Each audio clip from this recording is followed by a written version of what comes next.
Hello, everyone, and welcome virtually to the University of Maryland Carey School of Law. My name is Diane Hoffman, and I am on the faculty here, and I direct the Law and Healthcare program. And it's wonderful to see you all here as we welcome our distinguished speaker, Professor Liz Sepper, who is going to be speaking with us today on a fascinating subject of the intersection of religious liberty and reproductive rights and healthcare post the Supreme Court decision in Dobbs versus Jackson Women's Health Organization. Today's event is the second in our four-part Rothenberg Healthcare Law and Policy Speaker Series for the 2022-2023 academic year. And this year, we chose to focus on reproductive health and legal issues in light of the Supreme Court's decision last June.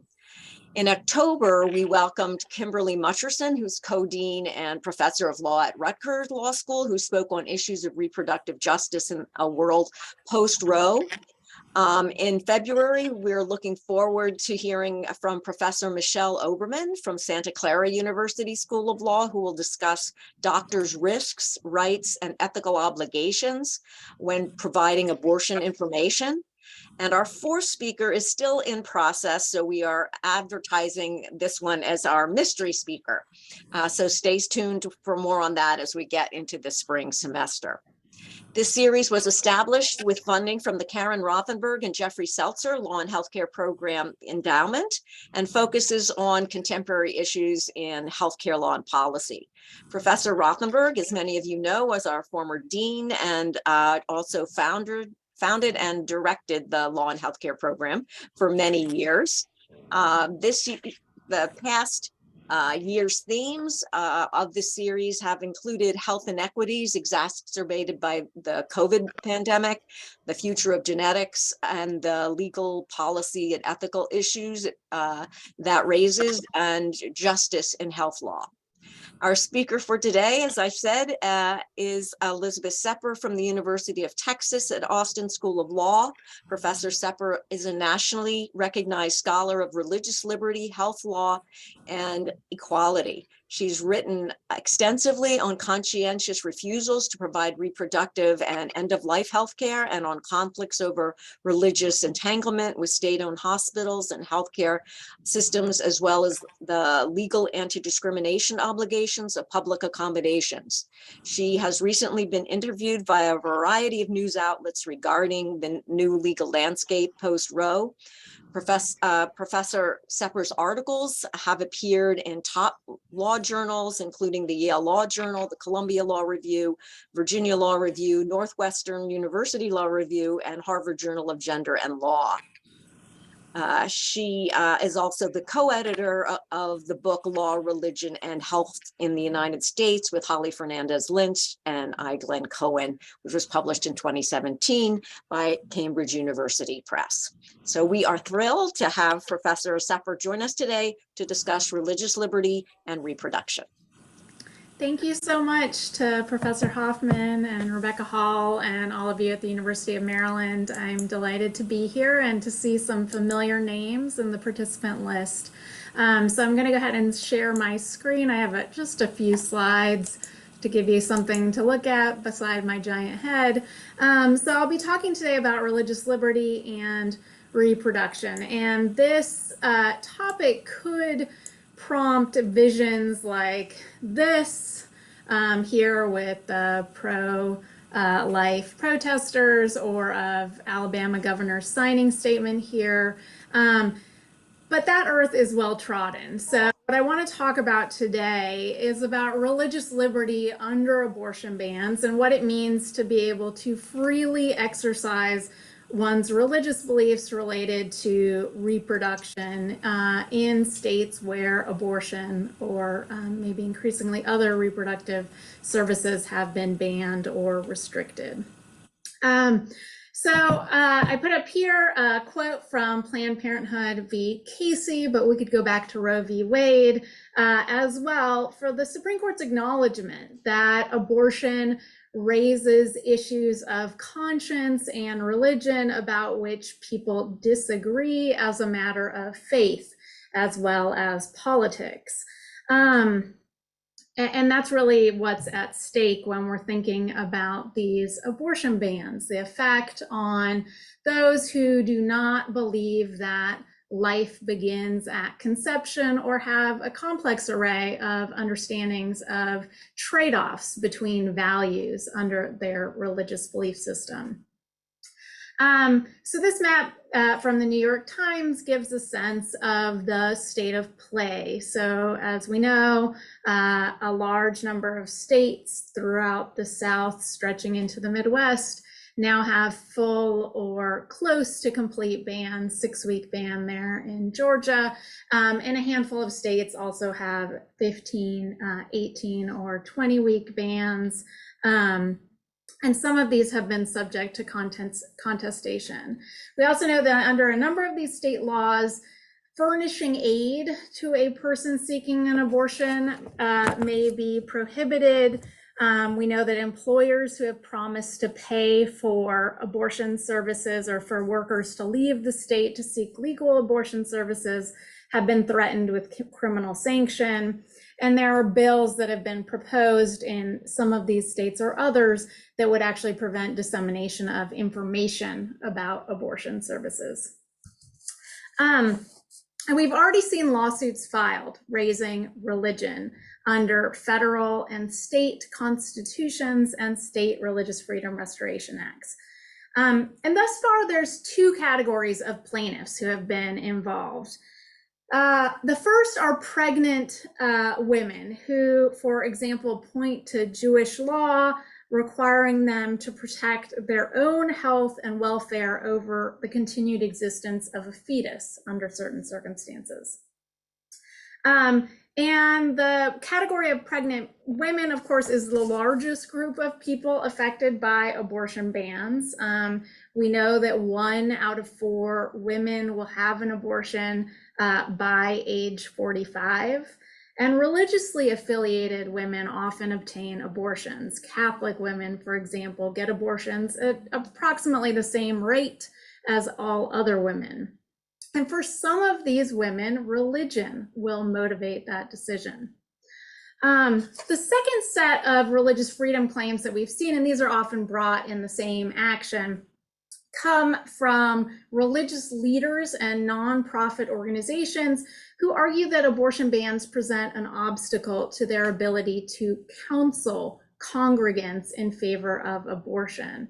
So they say, in doing this basic function of our religious ministry, we risk legal liability under state laws for aiding and abetting an illegal abortion if their congregant goes on to have an abortion in the state.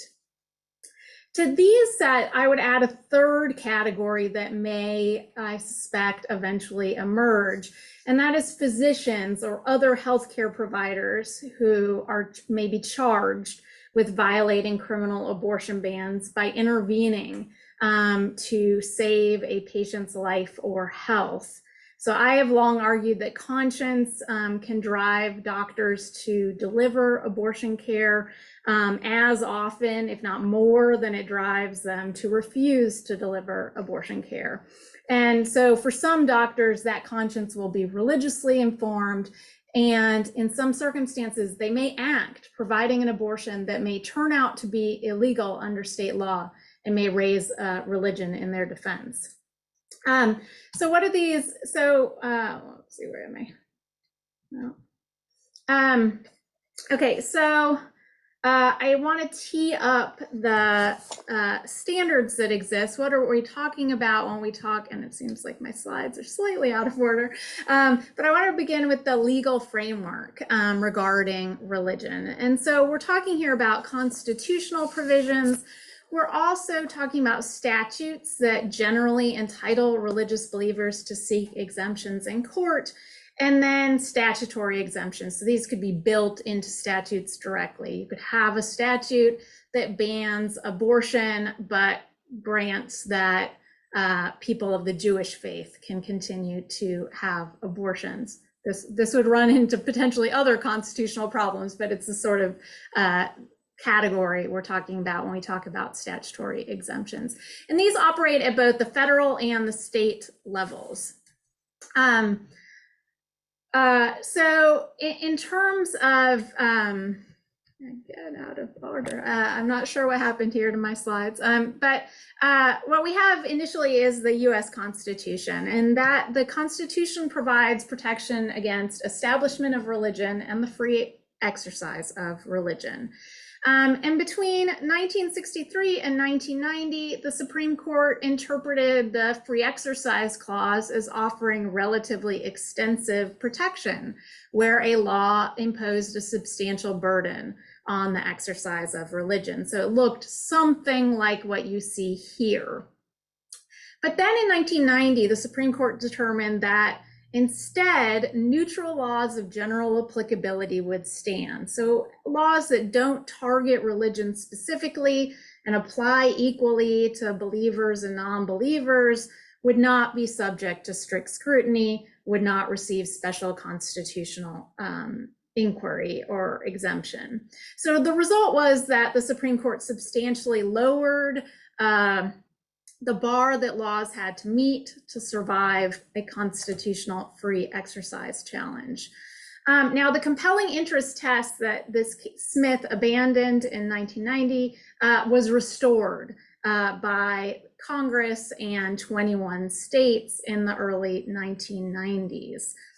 And so because plaintiffs can bring a claim under Religious Freedom Restoration Acts in those states or against federal laws, this for some time had been the primary locus of religious exemptions and claims.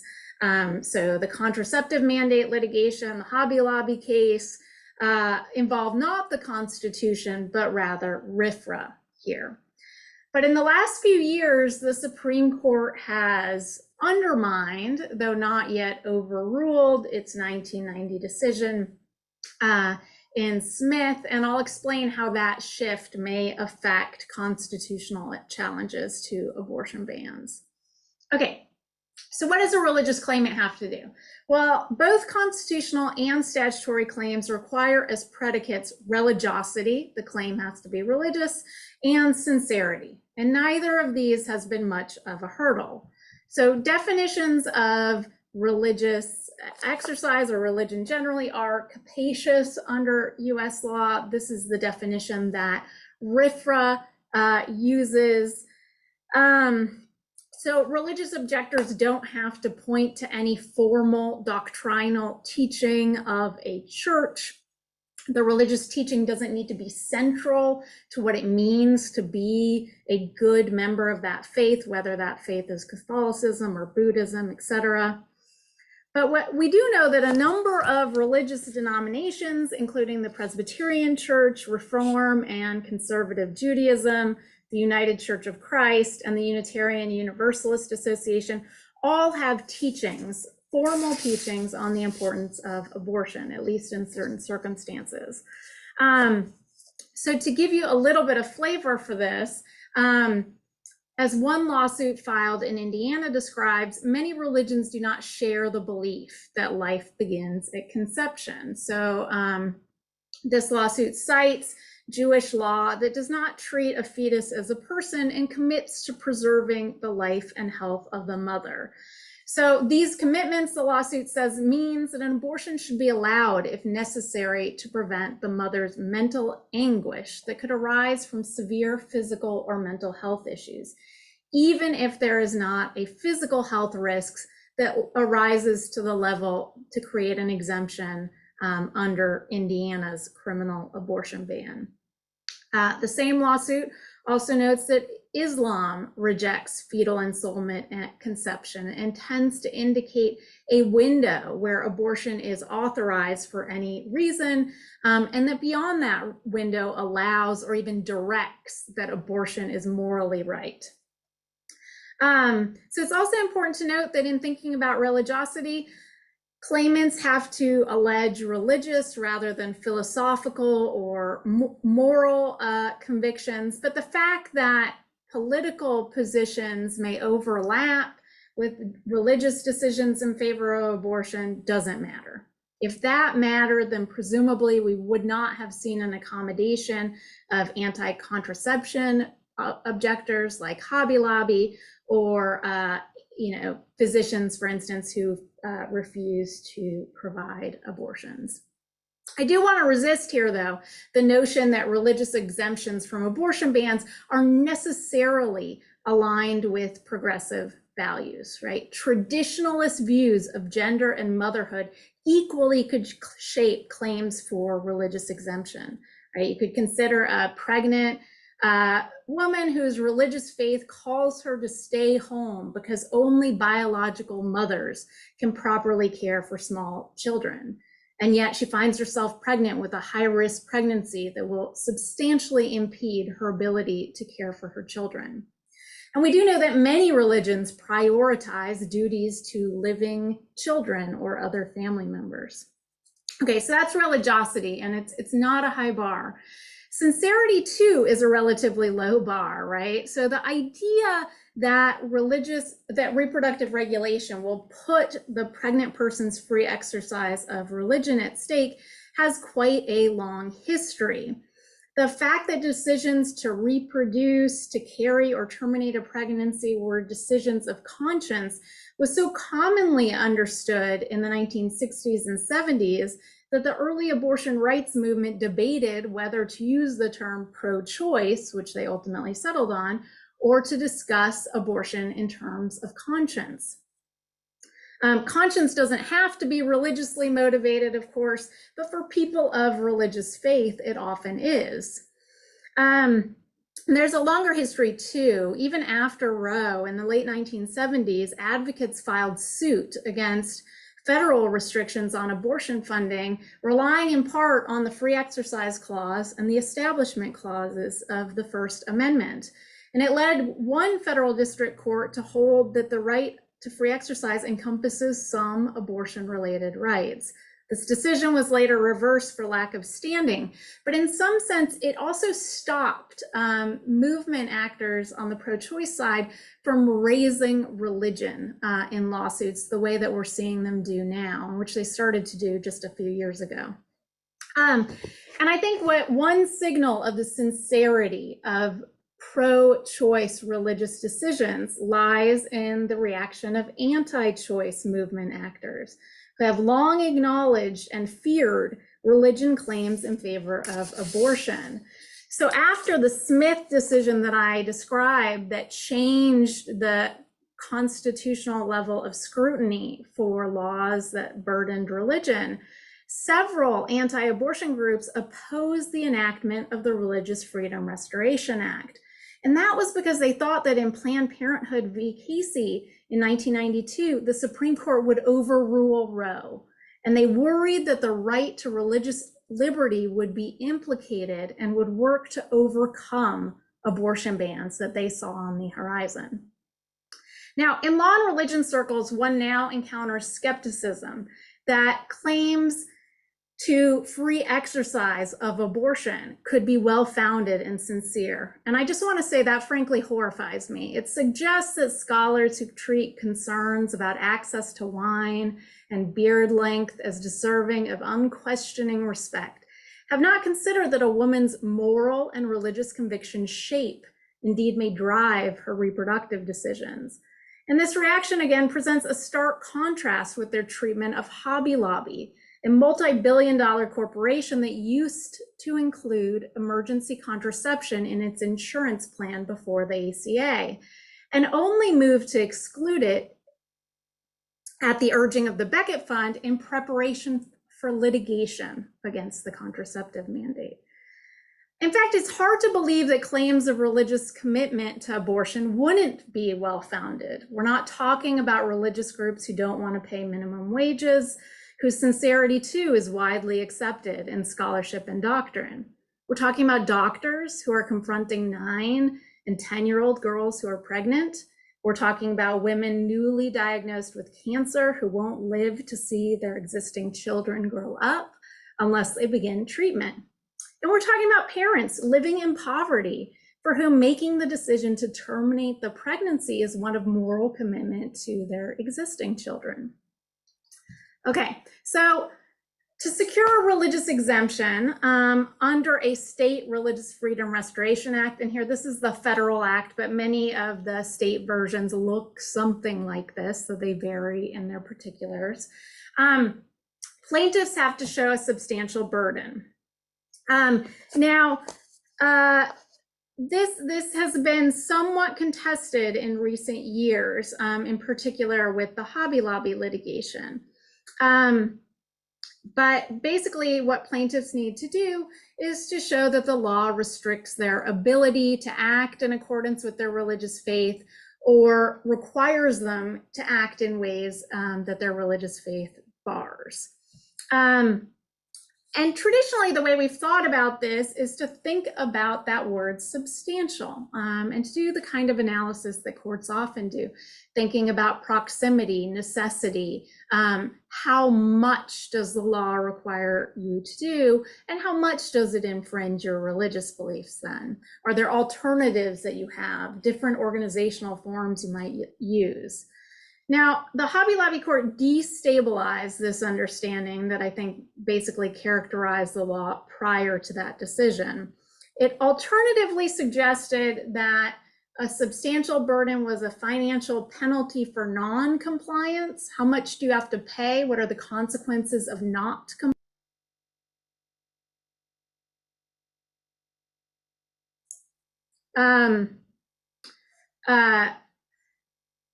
So whether there's a financial penalty for non-compliance with the law, the court also suggested that a substantial burden was simply whatever an objector thought it was.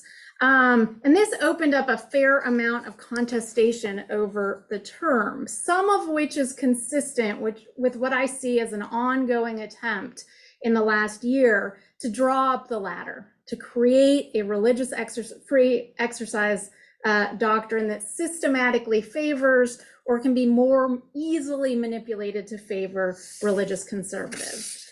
But suffice it to say, on substantial burden, this would be a pretty easy bar for any pregnant person. Under virtually any formulation, their ability to exercise religious judgment about the continuation of pregnancy is entirely denied by extreme abortion bans. Compliance with the law requires setting aside one's own religious beliefs.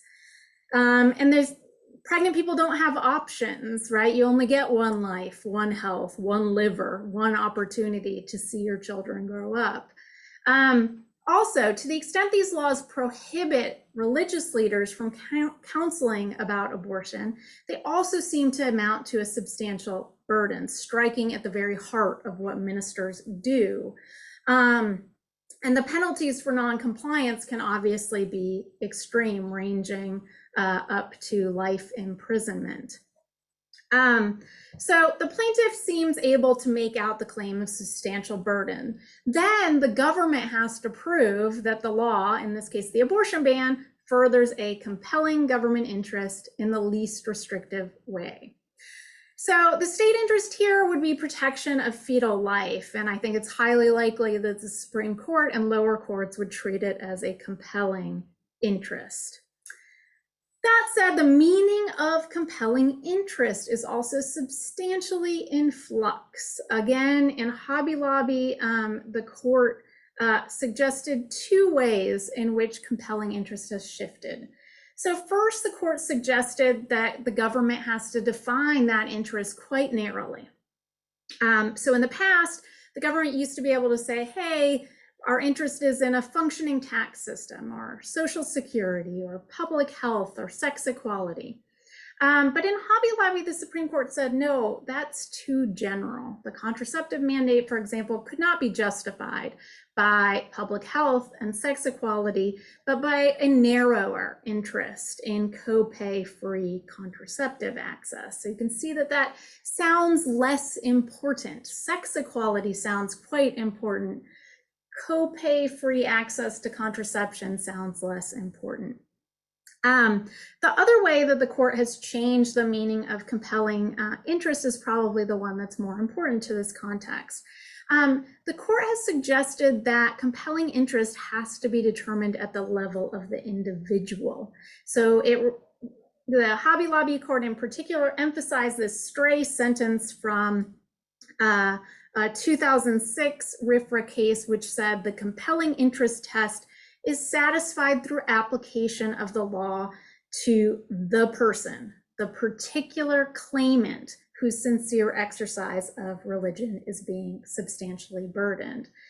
And then the Hobby Lobby court told courts, and they have been doing this in other cases, that they had to look to the marginal interest in enforcing legal obligations. So the outcome might vary, right? Exempting any one pregnant person because of their religious beliefs might be different from exempting an abortion provider generally, given their ability to perform many abortions. The pregnant person presumably wants just the one. But we could think about emergency abortions, right? There's only a certain number per year. It's not insignificant, but it is a very small number as compared to the 90+% of abortions that won't fall in this category. So maybe that's narrow enough, marginal enough. So compelling governmental interest is probably extant in these cases. The question then is this the least restrictive means? Is a ban, total abortion ban, with very few exceptions, the least restrictive means? And to pass the least restrictive means test under RFRA, as in other areas, the government has to show that it lacks other means of achieving its desired goal that don't impose a substantial burden on religion. Now, there's a pretty straightforward argument for the government here, and that would say that the least restrictive way to protect this fetus's life is to prohibit abortion. But again, as with the compelling interest test, it depends on how widely or narrowly we zoom in or out. And we know that under the least restrictive means test, under-inclusion or over-inclusion can damn a law. So I'm going to bring up some ways in which these laws may be under and over-inclusive. As a matter of a level of generality problem, right? Texas, for example, expends very limited resources toward the protection of fetal life, as compared to, for example, a state like Maryland. Texas did not expand Medicaid. Its Medicaid program leads to long delays before pregnant people receive any prenatal care. Its lack of environmental regulation leads to major epigenetic risks in parts of the state where oil wells regularly flare, and so on and so on and so on. And so we might look at what Texas has done by way of regulation and say, it doesn't seem to reflect your interest in fetal life. If you actually wanted to get bang for your buck in terms of protecting fetal life, you would prevent oil wells from flaring, but you don't do that. You would expand Medicaid, but you haven't. And all of those efforts would save more in the nature of future life than an abortion ban would. We might also say on that point, right, that we know that abortion restrictions can increase risks to fetal health if pregnant people are deterred from seeking out medical care, or if they resort to unsafe abortions. And so too, right, there's a fair amount of evidence that abortion bans do not effectively or entirely end abortion, right? That the vast majority of pregnant people find a way nonetheless to access abortion care. In terms of over-inclusion, and this is an argument actually being made in a lawsuit in Kentucky, right? What the plaintiffs argue there is that this is not a least restrictive means because it is over-inclusive, and it includes, by not containing an exemption for fetal anomalies, it includes pregnancies where there is no chance of life, right? Where the baby will be born and immediately die, or will ultimately be stillborn, notwithstanding the presence of fetal cardiac activity. So in this way, there's too many pregnancies encompassed in the ban without that interest actually being at stake.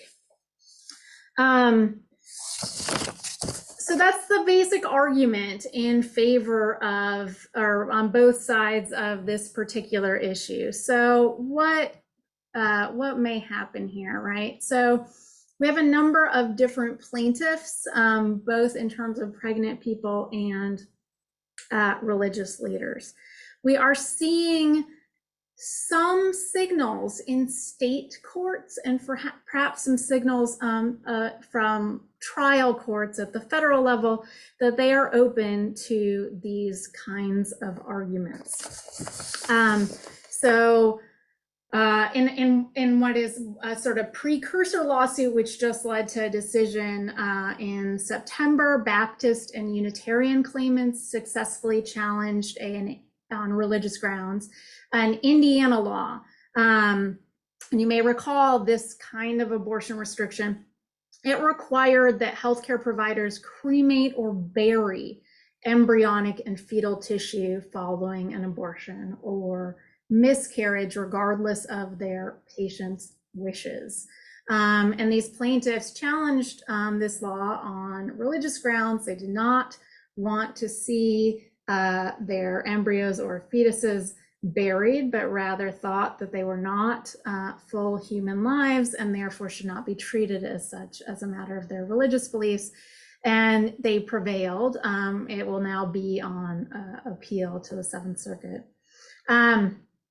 In the summer of 2020, a number of state courts in Kentucky, in Utah, and Wyoming all raised the problem of state constitutional protections for free exercise and sometimes against establishment as reasons to pause their state's abortion bans. So I think we'll see some interesting activity in those state courts in particular. I do want to touch on, so this has all been under the RFRAs and the state RFRAs. Some state constitutions would require something that looks like RFRA analysis, a strict scrutiny or maybe intermediate scrutiny of burdens on religious freedom. So not all states, as a matter of constitutional law, have followed the Supreme Court. But I want to briefly touch on what the argument for free exercise might look like under current U.S. Supreme Court doctrine on the free exercise clause. So the black letter law remains the Smith case here, but the court has been etching some pretty deep exceptions into the Smith framework, even as it has not yet determined to overrule Smith. There's much appetite among many justices. They haven't quite gotten there.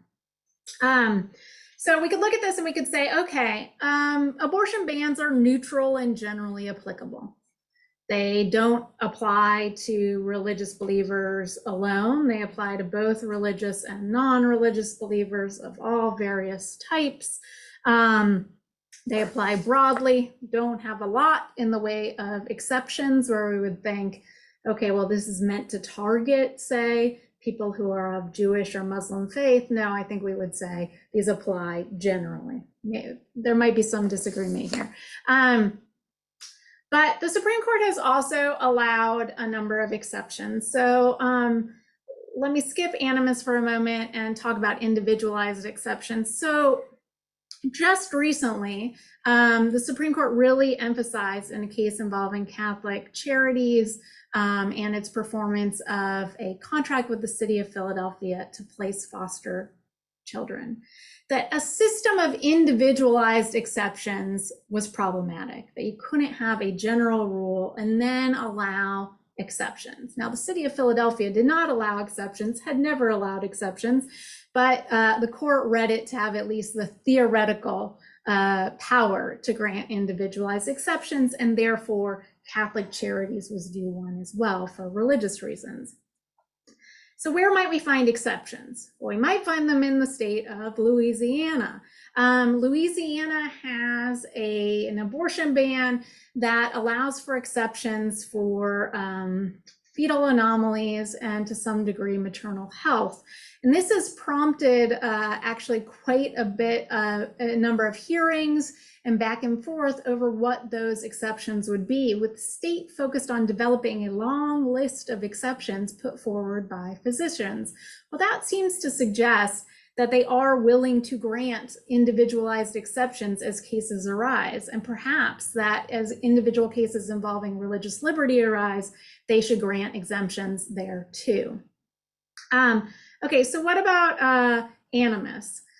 Okay, animus is an exception to the general rule. So if you have a state that is legislating in a way that makes you say this is about the this is about access to this is about animus against a particular religious group, about a religious group generally, then you can say that a free exercise exemption is warranted, notwithstanding the general rule from Smith. And so, right, we can comb through and certainly find, I mean, I showed you one signing statement, but there have been a number of statements made by legislators, governors, and so on as they pass these laws that suggest animus toward groups that do not share religious belief. Now, this can also go to the Establishment Clause, which I'm not focused on today, but I'm happy to talk about in Q&A. The problem with animus is this is an area where the Supreme Court has been entirely results-oriented, it seems. So you have on your screen here just a handful of the anti-Muslim statements made by Trump, both when he was running for office and he made more statements once he was president, that were then used to enact a ban on Muslims entering the country, if you recall. And the Supreme Court turned away a religion-based argument that this violated the Constitution.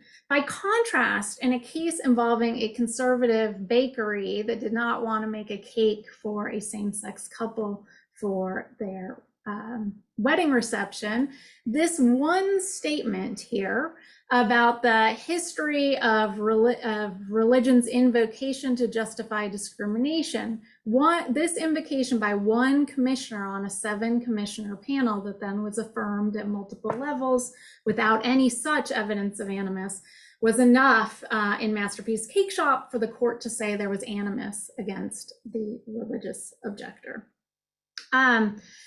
Okay, and there's one final way, and this has to do with secular exceptions. So I know many of you are health law focused, and we recall that as the court was seeing fast and furious religious objections to compliance with COVID-related precautions, the court, with the change in membership, determined that, for instance, churches needed to be subject to the same sorts of rules as grocery stores, that allowing grocery stores to be open and not imposing the same restrictions that went into religious worship was itself a violation of the Free Exercise Clause.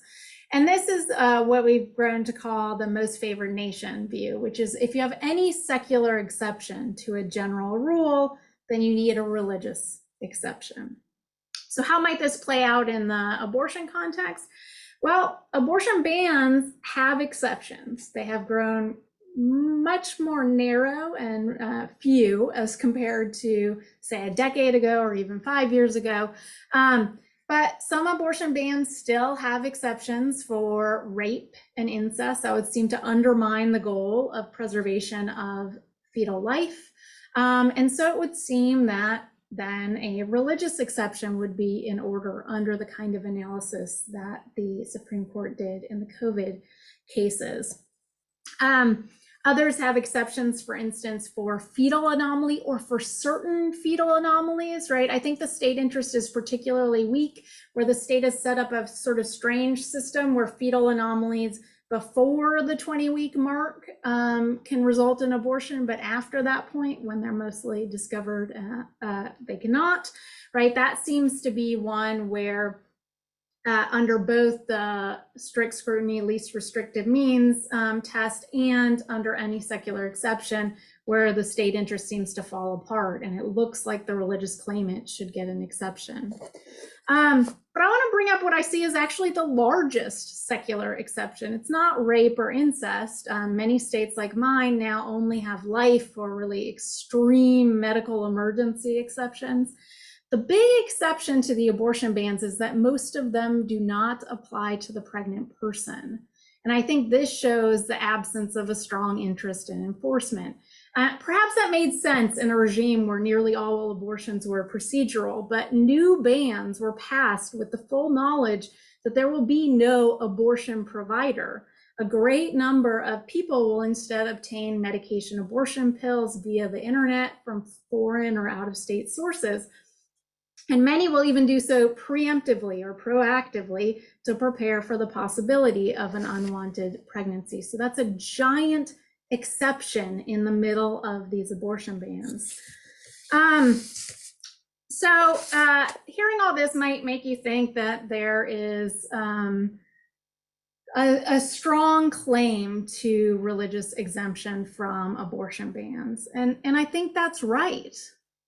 But I don't think that's where courts will go. Now, we may see some state courts in particular allowing at least, I think, some free exercise claims at the margins. And many of the cases that we've seen filed so far are sort of at the margins. They involve claims to be able to exercise an abortion right where there's a fetal anomaly, where health is at risk, where mental health is severely at risk. These are all important, but it doesn't mean abortion for any reason. So I think it could nibble at the margins, affecting health-saving situations. I do think that religious individuals are more, and clergy people who want to discuss abortion are more likely to prevail. I think we're much less likely to see abortion providers exempted, although perhaps free exercise will serve as a powerful defense in some extreme cases. I think the bigger problem here is that we'll probably in the medium term see a divergence in treatment of anti-abortion and pro-abortion religious views, with courts broadly still considering religion to be the province of anti-abortion actors. And what this will effectively mean is that some categories of religious people will be inside of the Constitution and others will be treated as outsiders. And this sort of insider-outsider dynamic is one of the major concerns of our constitutional religion clauses. The government isn't supposed to shield some religious believers from consequences, but not others in equivalent situations. Now, Justice Alito and Dobbs indicated that Roe had resulted in the distortion of other areas of constitutional law, including the First Amendment. Of course, not mentioning that it was actually the Supreme Court who had distorted the constitutional doctrine. And he said Dobbs would remedy the distortion by withdrawing abortion from the realm of constitutional law and from the courts. But I think the absence of the abortion right now seems likely to make the court's distortions of the First Amendment more severe, more evident, and more damaging to our constitutional structure. So I'm going to stop there and hopefully be able to answer some of your questions.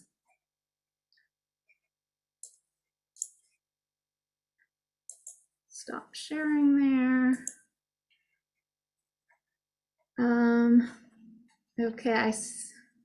All right. Thank you so much. That was really a wonderful kind of framing of the issues and how things may play out given the constitutional doctrine and jurisprudence in this area. So we do have a few questions, comments. The last one, I think, seems to kind of, I just wonder if you want to say anything more about that, that she kind of picked up on what you subsequently said about how things, I'm curious how you think that the results-oriented actions of the Supreme Court and their treatment of religion cases will play out in these new abortion-related cases brought by non-Christian religious groups. Yeah, so I think there's a number of ways in which we could see treatment of what I think are pretty equivalent claims work out in opposite directions. So you flagged the issue of non-Christian religious people, and this has been a concern, and there has been some empirical research that finds that US federal judges are less sympathetic, for instance, to marginal religions, minority religions, more sympathetic to claims, for instance, from Christians, but maybe also claims from Jews and from Muslims, and then we can go farther and farther out in terms of minority status or their lack of familiarity with the teachings. So I think one good aspect of these claims being filed and the discussions that we're having now is that for too long, the discussion over abortion seems to have forgotten that quote from Planned Parenthood v. Casey. It's forgotten what we knew before Roe, which is that religious beliefs around abortion are complex. They diverge from one another. And instead, we've been having discussions for many decades now as though religion was only on one side of the ledger and that it was an absolutist way of thinking about abortion. And so what we're seeing is a number of religious claimants come forward who might oppose abortion, even, well, for themselves should be the governing rule, I suppose, would oppose abortion under lots of different conditions. But in certain conditions that are now banned by law, their religion would tell them that the right choice morally and religiously was to have an abortion. And so I think that's important regardless of how these cases turn out, that we have that conversation and understanding. We've gotten a number of other comments and questions here. So Professor Rothenberg raises the question, ironically, will conscience clauses be applied for Jewish providers and others who believe that their conscience requires abortion access for their patients? Yeah, so, you know, our law has always treated conscientious refusal and conscientious provision differently. And by always, I simply mean since Roe v. Wade. And it's been under statute where states have exempted conscientious objectors, including entire hospitals, but not providers.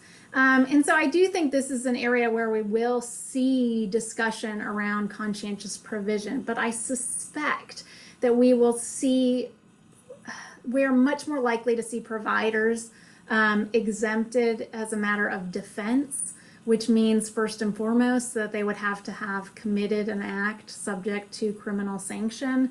And I just don't think we're going to see a lot of these, at least for a while.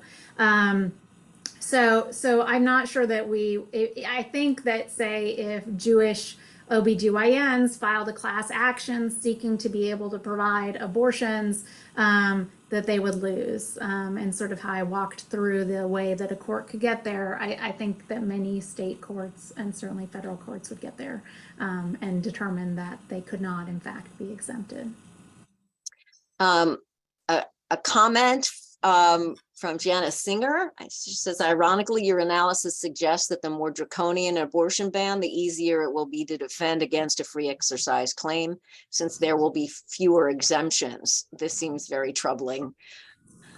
Correct. That's exactly right. And Rich Schrager and Micah Schwartzman at UVA have a new relatively short piece for law professors, around 30 pages, on both establishment and free exercise under the Constitution, not under RFRA. Yes, and it's clear in terms of that one secular exception that the fewer exceptions you have, the less likely it is under the standard that the Supreme Court used in the COVID cases that you would be required to have a religious exemption. So if you only have an exemption for maternal health, for instance, it may well be that the state could successfully say, look, that's not an equivalent exception. Exempting someone for religious reasons is not the same. It involves a different sort of calculus. We care about life overall, right? So we're just doing the balance and saying, you know, we care about both maternal and fetal life, and that's what we're preserving on balance. Maximum fetal life and maternal life when it comes to it. So yes, the fewer exceptions, the less likely the free exercise claim will prevail, unless we think more generally, right? Texas is not a state that cares about fetal protection. So here's one from Marty Wasserman. Are you familiar with the current status of Texas suit related to the Human Life Protection Act and its overriding EMTALA? While not directly related to religious freedom, it would appear to violate a physician's religious argument to treat a Jewish woman who has a reproductive medical emergency. Yeah, so right, there's two cases right now, came to opposite decisions involving EMTALA's preemption of state abortion bans. So we had one decision out of Texas and one out of Idaho. And the question in both cases was, does EMTALA preempt abortion bans that have narrower exceptions? EMTALA requires stabilizing treatment, which sometimes can be an abortion if there's an emergency medical condition. And that's a pretty narrow definition, as we know, but it allows for stabilizing treatment to address a serious jeopardy to the person's health. And that is broader than the sort of life exceptions or substantial and irreversible impairment of a major bodily organ, right, which is the language of some of the bans. So in Texas right now, essentially pregnant people do not have the protection of EMTALA. And that does mean that providers right now are facing real conflicts of conscience that are much more extreme than what they would face if EMTALA existed. How do I know that? Well, because Catholic hospitals had lots of rules against abortion, including in terms of miscarriage. And doctors have often described suffering real conflicts of conscience faced with miscarrying people, where they felt like Catholic doctrine prevented them from being able to act in accordance with their conscience. But they had the backstop of EMTALA. There were EMTALA violations probably in some of these Catholic hospitals, but there was the backstop of EMTALA. Now in Texas, at least for the moment, there's not that backstop, and really providers can only legally perform an abortion where there's an ectopic pregnancy in the fallopian tubes and where there's a life threatening situation to the mother. Wow. That's troubling. Going back to the answer or the comment you made to Professor Singer's comment, Mark Graber makes a related observation that the court in some case, I have forgotten which, suggested an interest is not compelling if the interest is not universal. So if approximately half of all states do not ban abortion, the interest in fetal life cannot be by definition be compelling. A compelling interest must be one almost all states seek to advance. More of a comment. I don't know if you have any reactions to that. That's rather terrifying to me, because I could see that, right, sex equality seems to be an interest that only some states are advancing and not others, or race equality, for instance. So, but I would say, I think there are complications that I've only started to think about, and this goes back to the EMTALA issue as well. What happens when you have federal and state interaction? Can the federal law undermine Texas's interests in enforcing its abortion ban, right? Because EMTALA, rightly understood, should preempt at these margins of emergency care that don't meet Texas's standard. EMTALA should preempt. That's the correct reading of EMTALA. The Idaho court got this right. It wasn't a particularly difficult question, and it's one that seems pretty straightforward. But given that exemption, does that then undermine Texas's interest? And I don't really know how to think about those interests, nor am I quite sure how to think about whether a state could pursue an interest that its populace thinks is compelling if all other states find it something less than compelling. Thank you. And I'm jumping all around here, I see, because I missed some of the ones earlier on, but I think the first comment or question goes back to one of your slides about cases that have been brought by plaintiffs. Can you say a little bit more about those? What courts, what states? And do they have constitutions protecting privacy or religious freedom? So the earliest lawsuit in terms of time, though not adjudication, was filed in 2020 by the Lawyering Project against the fetal remains disposal laws, but it was only decided in September. It is on appeal to the Seventh Circuit, so something worth looking at. I don't know that I have the name of the case in front of me. There have been two cases filed in Florida. Both of those cases are based around state law, state constitutional law, and state Religious Freedom Restoration Act against that state's 15-week ban. In Kentucky, there is both a trial court that initially enjoined the ban on abortion in that state on the grounds that it implicated both establishment and free exercise. There is a class action that's been filed there by pregnant people as well, I think, as religious leaders. It's entitled like Plaintiffs 1 through 50. They're all proceeding under pseudonyms. A Utah court issued a preliminary injunction against that state's ban, in part because the risk that it violates the right to conscience, which is the term under the Utah Constitution. A Wyoming state judge came to a similar conclusion, but all this litigation is in relatively early days. It appears that some Texas plaintiffs may be filing lawsuits. There have been arguments also made in Ohio as part of the ACLU's litigation against that abortion ban, and in Indiana, as I said. A great place to go to see a compilation of these things is the Law, Religion, and Rights Project at Columbia Law School. They do really great work writing reports on these issues. Great. And then I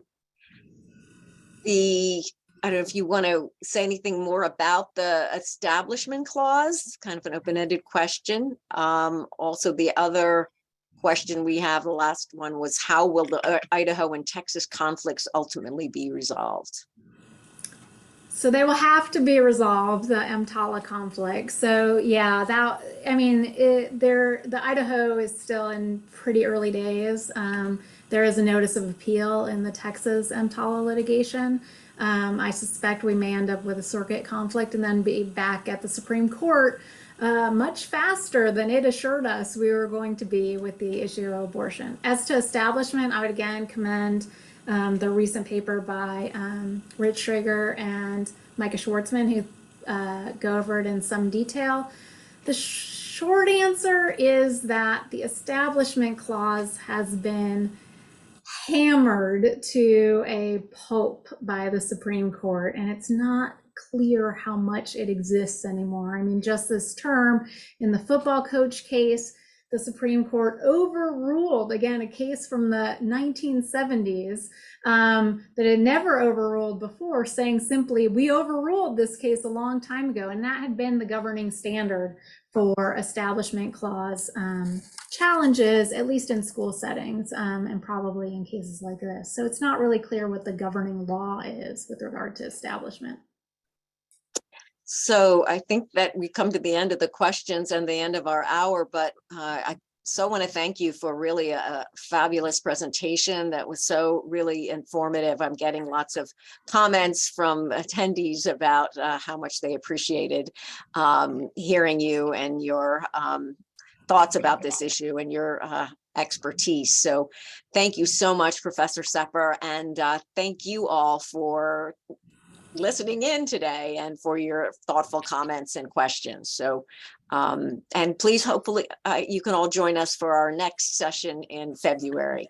So take care, everyone. Thank you so much. Thank you. Thank you.